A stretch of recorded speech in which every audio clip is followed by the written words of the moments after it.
In January, the Ras el border crossing between Tunisia and Libya was reopened after months of closure.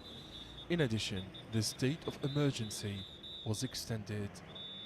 In February, four ISIL terrorists were neutralized by the National Army in Kasserine.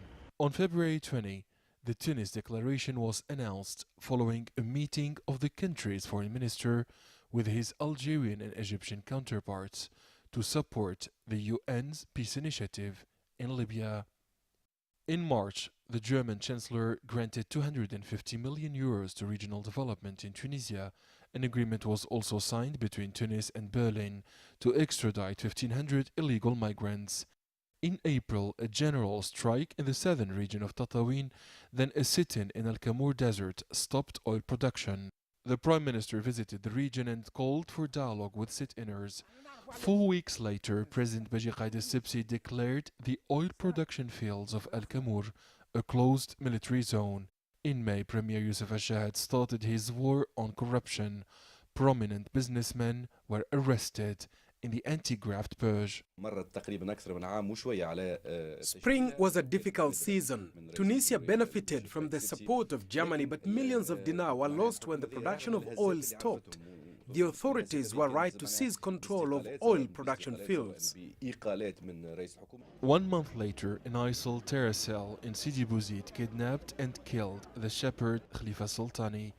Only days later, a soldier died by an ISIL landmine while tracking terrorists.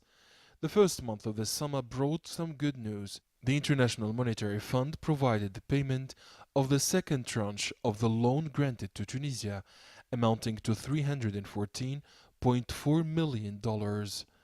July was the period of festivities. At least 200,000 people attended the 53rd Carthage Festival. The tourism sector also flourished in the same period.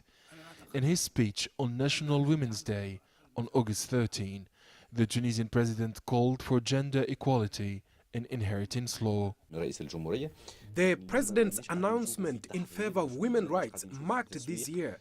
No Arab or Muslim leader has dared to address this issue. Weeks later, in September, Premier Shahad announced a cabinet reshuffle. 30 ministers and 7 secretaries of state were appointed.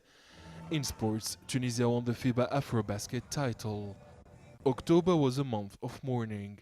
Dozens of Tunisian illegal migrants died when their boat collided with an army vessel.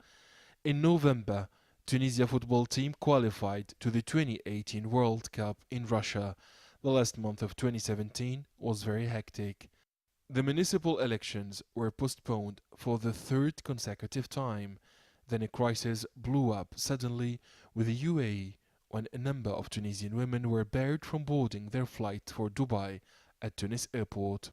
Carthage reacted and banned Emirates Airlines flights from landing in the country. In the last week of the year, the authorities announced record tourism revenues for 2017. Many people here believe that 2017 was a year of economic and security challenges, but some recent positive indicators have given hope to millions of Tunisians that 2018 will be the year of economic takeoff and stability in the North African state. Adnan Shawashi, CGTN, Tunis.